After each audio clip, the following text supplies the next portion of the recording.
Hello one and all educated. So इस video में हम देखेंगे कि आई फ्रेम क्या होते हैं। ओके, सो आई फ्रेम एक्चुअली में एक टैग है जो HTML में, तो आई फ्रेम को अगर हम डिफाइन करें तो इस तरीके से बोल सकते हैं कि iframe is the tag which is use to display the web page within the web page. Okay, so ये एक टैग है जो कि यूज किस लिए होता है, डिस्प्ले करने के लिए, किसको, एक वेब पेज को डिस्प्ले करने के लिए, किसमें, एक अदर वेब पेज में। ओके, उसके बाद में अगर हम इसकी और फीचर्स की या फिर एट्रीब्यूट्स की बात करें तो इसमें हमारे जो एट्रीब्यूट्स हैं वो, तो सबसे पहले मैं इसको टैग में ही लगा देता हूं कि ये एक टैग है। उसके बाद में हम इसके एट्रीब्यूट्स लिख देते हैं, जो भी एट्रीब्यूट्स इसमें यूज होंगे। सो एट्रीब्यूट हमारे कौन कौन से इसमें यूज होंगे, वो एक सबसे पहला जो हमारा एट्रीब्यूट है वो SRC है। ओके, और जो सेकंड हमारा एट्रीब्यूट यूज होगा वो HIE हाइट होगा। ओके,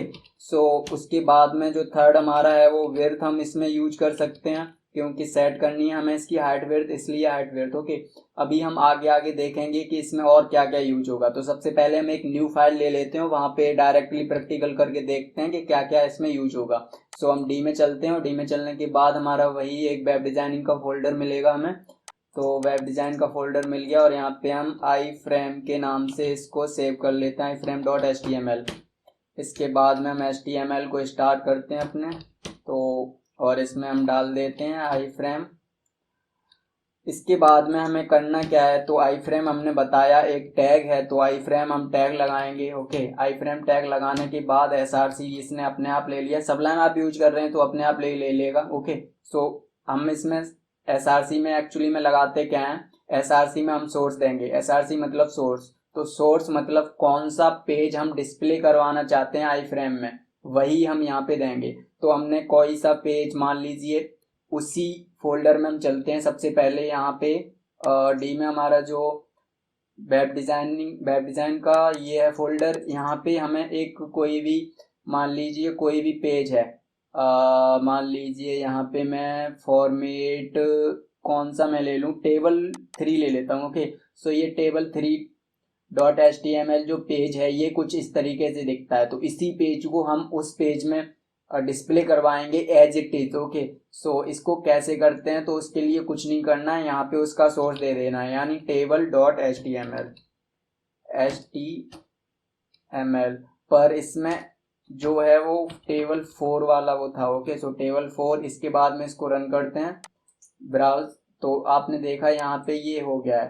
तो एक्चुअली में वो शायद table3 थी, है ना, तो table3 में कर लेता हूँ यहाँ पे, तो table3 कर लिया। और जैसे यहाँ पे इसको रिफ्रेश करेंगे तो देखा आपने, इस तरीके से इसने खुद ही एक वो वाला जो पेज, उसमें कुछ भी जो भी था वो यहाँ पे ले लिया है।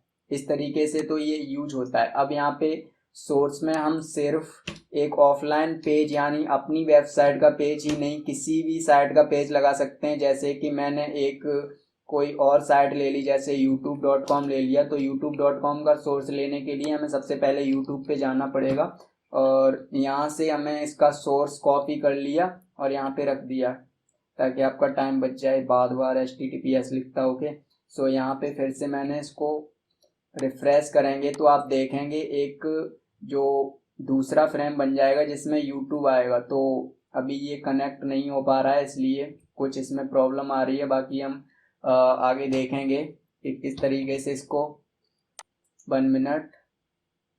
सो मैं यहाँ पे कोई और साइट को ले लेता हूँ, मान लीजिए यहाँ पे मैं फेसबुक ले लेता हूँ। सो फेसबुक ले लिया मैंने, facebook.com। अभी इसको रिफ्रेश करते हैं तो उम्मीद है फेसबुक खुलना चाहिए। रिफ्यूज टू कनेक्ट, तो अभी ये कनेक्ट नहीं हो पा रहा है। मैं कोई और भी साइट ले लेता हूँ, कौन सी साइट लूँ, तो एक यहाँ पे हमारा कुछ लगी रहती हैं, इसको ले लेता हूँ। ओके, सो यहाँ से मैंने इसको कॉपी किया और यहाँ पे इसको कर दिया पेस्ट। ओके, इसके बाद में सेव किया, और सेव करने के बाद यहाँ पे रिफ्रेश किया तो आपने देखा इस साइट को इसने ले लिया है।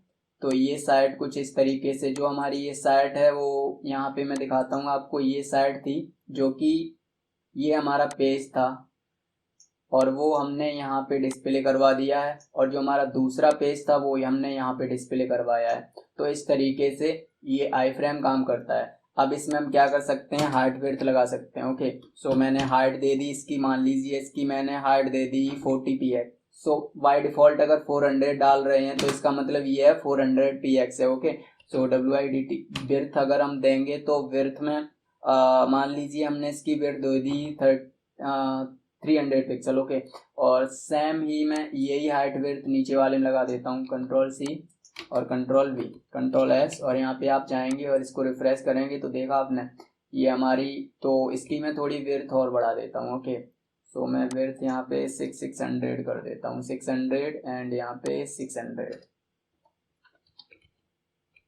और अब यहाँ पे रिफ्रेश करते हैं आके हम इसको दोबारा से। आपने देखा तो इस तरीके से ये हमारी साइड जो थी वो यहाँ पे आ गई है, और ये जो हमारा पेज था यहाँ पे आ गया, क्योंकि इस साइड में ज़्यादा कंटेंट है तो इसमें हमारा स्क्रॉल भी आ रहा है, और जो हमारा ये वाला है इसमें सिर्फ इतना ही कंटेंट है तो इसमें स्क्रॉल बार नहीं आ रहा है। तो आप इसको देखेंगे कि आपका पूरा पेज नहीं, ये सिर्फ इतने ही पेज में चलेगा। तो आप अगर एक पेज में कई सारे पेज लगाना चाहते हैं तो आप आई फ्रेम यूज कर सकते हैं। तो ये वीडियो थोड़ी और लंबी होने वाली है क्योंकि हम इसमें और भी चीज़ें कवर करेंगे। ओके, सो एक्चुअली में HTML4 में क्या होता था, फ्रेम और फ्रेम सेट होता था। मैं उस पर भी वीडियो बना दूंगा लेकिन बाद में, अभी आई फ्रेम काम करता है तो आई फ्रेम हम देखते हैं। ओके, सो हम एक और पेज लेते हैं जिसमें हम दूसरा आई फ्रेम 1.html के नाम से सेव करते हैं। उसमें हम देखेंगे कि कैसे हम एक जो आई फ्रेम है, तो आई फ्रेम 1, एक ही आई फ्रेम में हम अपने वैल्यू को कैसे चेंज कर सकते हैं। तो यहाँ पे वैल्यू कैसे चेंज कर सकते हैं, तो यहाँ पे मैं बता रहा था, वहाँ पे एक और एट्रीब्यूट यूज होगा, वो है हमारा टारगेट। ओके, सो एक्चुअली में ये आई फ्रेम के अंदर यूज नहीं होगा, ये अलग यूज होगा।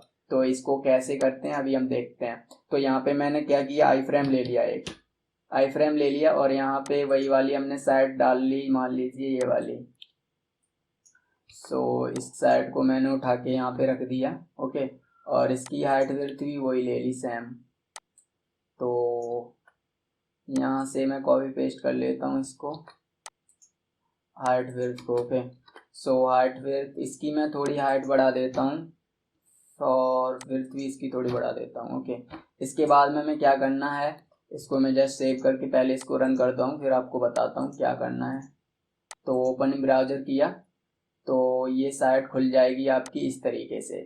अब क्या करना है हमें, इसी फ्रेम में हमें क्या करना है कि इसका जो बॉर्डर वगैरह है वो हटाना है। तो हम इसका बॉर्डर हटा सकते हैं। तो बॉर्डर हटाने के लिए अगर आपको अभी CSS पता है तो मैं बता देता हूँ, अगर नहीं पता है तो अभी आपको नहीं पता चलेगा, तो मैं बताता हूँ कि स्टाइल लगानी है आपको। बॉर्डर लगाने के बाद हमें यहाँ पे क्या करना है, 2px। अभी ये अगर आपको समझ नहीं आ रहा है तो मतलब घबराने की कोई बात नहीं है, हम आगे अपनी CSS सीखेंगे तो वहाँ पे समझ आ जाएगा। ओके, तो अभी घबराने की कोई ज़रूरत नहीं है, मैं बस बता रहा हूँ उन लोगों को जो मतलब जिन्हें CSS आती है वो लोग समझ लें। तो इस तरीके से हम इसका बॉर्डर चेंज कर सकते हैं। अगर बॉर्डर बिल्कुल हटाना चाहते हैं तो यहाँ पे हम 0px कर देंगे बस, तो हमारा बॉर्डर खुद ब खुद रिमूव हो जाएगा। तो यहाँ पे हमारा देखा आपने, बॉर्डर बिल्कुल रिमूव हो गया, जहाँ पे वाइट इसका कलर है इस पेज का, और तो वहाँ पे आपको बॉर्डर पता नहीं चलेगा, वैसे आपको पता चलेगा फ्रेम कहाँ से कहाँ तक है। तो इस तरीके से आप इसका चेंज कर सकते हैं बॉर्डर। इसके बाद में जो हम बताने वाले थे वो ये बताने वाले थे कि, तो इसको मैं रेड की जगह पे कुछ और कर देता हूँ, ब्लू ग्रे कर देता हूँ, सबसे अच्छा है। ओके, सो मैं ग्रे कर देता हूँ इसको। इसके बाद में हम ये बताने वाले थे कि किस तरीके से टारगेट टैग को यूज करके एक ही फ्रेम में हम अलग अलग वैल्यूज को अलग अलग सोर्स लगा सकते हैं। तो हमें क्या करना है, कुछ नहीं करना है, एक पैराग्राफ लेना है और पैराग्राफ में हमें एक टारगेट टैग लगाना है। ओके, सो हमें टारगेट 1 मिनट, एक्चुअली में यहाँ पे हमें क्या करना है, ये पता नहीं क्यों रिमूव हो जा रहा है 1 मिनट। एक्चुअली में इसलिए रिमूव हो रहा है क्योंकि मैंने यहाँ पे उसका जो कर्सर है वो अलग से सेट कर रखा था, इसलिए। ओके, सो यहाँ पे हमने टारगेट लगाया, और टारगेट लगाने के बाद हम यहाँ पे कोई भी एक वैल्यू दे देंगे। तो हमने जैसे वैल्यू दे दी, कोई भी वैल्यू दे दीजिए आप। तो यहाँ पे हम टारगेट नहीं लगाएंगे, हमें टारगेट लगाना है एंकर टैग में। ओके, सो पैराग्राफ के अंदर आए, हम एंकर टैग लगाया और एंकर टैग के अंदर मैंने कोई और वेबसाइट दे दी। मान लीजिए मैं वेबसाइट दूंगा इस बार, देख लेते हैं कोई वेबसाइट अगर हमें मिल जाए। तो ये नाइलिट की वेबसाइट एक मिल गई है, ये मैं ले लेता हूँ। ओके, सो नाइलिट की वेबसाइट में उठा के इस href में लगा देते हैं। इसके बाद में हम यहाँ पे डालते हैं टारगेट, और टारगेट डालने के बाद हम यहाँ पे कोई भी टारगेट का नेम दे देते हैं। मान लीजिए नाइलिट ही दे दिया मैंने। ओके, सो मैंने नाइलिट दे दिया इसको। अब हमें क्या करना है, यहाँ पे आके एक नेम देना है। आई फ्रेम में नेम एक टैग यूज होगा जिसमें हमें टारगेट जो हमने दिया है वो सेम ही होना चाहिए नेम उसका। ये डिफाइन कर रहा है कि जहाँ पे जो टारगेट है वो नाइलेट है, तो नाइलेट किस टैग में लगा है, आई फ्रेम टैग में लगा है, तो वहां पे वैल्यू चेंज करे किसकी, सोर्स की। तो इसको कैसे काम करता है अभी हम देखते हैं। तो उसी पेज को हम रिफ्रेश कर लेते हैं। तो इसको मैं फिर से रन कर लेता हूँ, ओपन इन ब्राउजर। तो अभी जो बाई डिफॉल्ट हमारी जो लगा है वो कौन सा लगा है, तो यहाँ पे मैं कुछ वैल्यू और देनी पड़ेगी कि NI, तो मैं नाइलेट यहाँ पे दे देता हूँ, या फिर यहाँ पे ये लिख देता हूँ रन नाइलेट। तो रन नाइलेट यहाँ पे लिख के नीचे आएगा एक। ओके, अब यहाँ पे बाई डिफॉल्ट जो हमारी वैल्यू है वो ये है। तो अब ये फिर से रन होना बंद हो गया, लेकिन उसको घबराने की जरूरत नहीं है, ये कभी कभार ऐसा होता है। ये नेटवर्क की प्रॉब्लम है। यहाँ पे हम जैसे ही रन नाइलेट करेंगे तो आप यहाँ पे देख पाएंगे कि जो जो साइट थी वो पहले कौन सी थी। अभी यहाँ पे रिफ्रेश करते हैं इसको, है ना। अब रिफ्रेश करेंगे, यहाँ पे ये HTML वाली साइट है ना, लेकिन यहाँ पे हम रन नाइलेट पे जैसे ही क्लिक करेंगे तो जो नाइलेट वाली साइट है वो यहाँ पे खुल के आ जाएगी। तो ये साइट खुल नहीं रही है इसलिए, अदरवाइज यहाँ पे सोर्स की वैल्यू चेंज हो रही है। तो मैं कोई और ऐसी साइट ले लेता हूँ जो कि इस पे रन हो जाए। तो सबसे बढ़िया मैं google.com ले लेता हूँ। ओके, सो google.com, तो google.com आसानी से खुल जाएगी इस पे। ओके, तो मैं यहाँ पे क्या करूँगा, google.com दे दूँगा किसकी जगह पे, नाइलेट की जगह पे।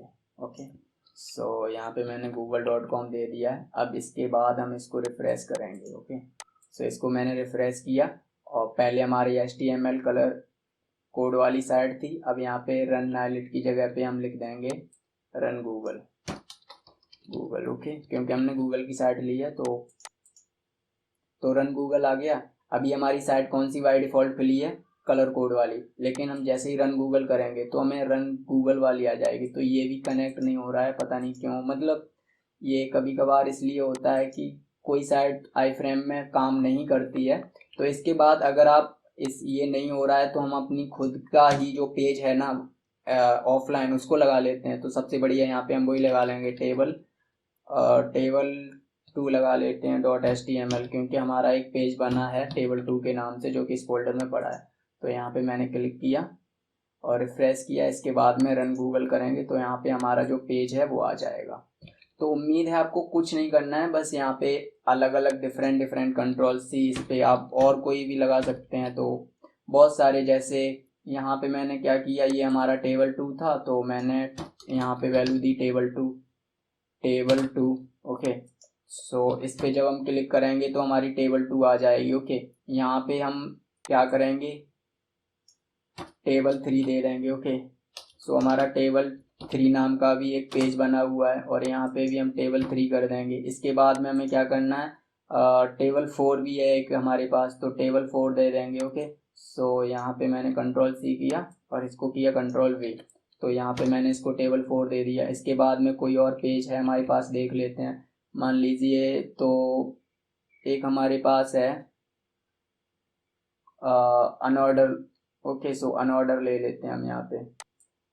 तो यहाँ पे मैंने दे दिया अनऑर्डर डॉट, तो अनऑर्डर, तो यहाँ पे मैंने दे दिया अनऑर्डर.html। इसके बाद में हम इसको सेव करते हैं। यहाँ पे जाके हम इसको रिफ्रेश करते हैं तो बाय डिफ़ॉल्ट जो हमारा पेज है वो वही वाला आया है जो कि हमने यहाँ पे दे रखा है। आई फ्रेम में जो सोर्स दे रखा है, उसके बाद में यहाँ पे जितने भी सोर्स हैं ये हम लगा सकते हैं। जैसे कि टेबल 2 पे क्लिक करेंगे तो टेबल 2 आ गया, टेबल 3 पे क्लिक करेंगे टेबल 3, टेबल 4 पे टेबल 4, अनऑर्डर पे तो अनऑर्डर।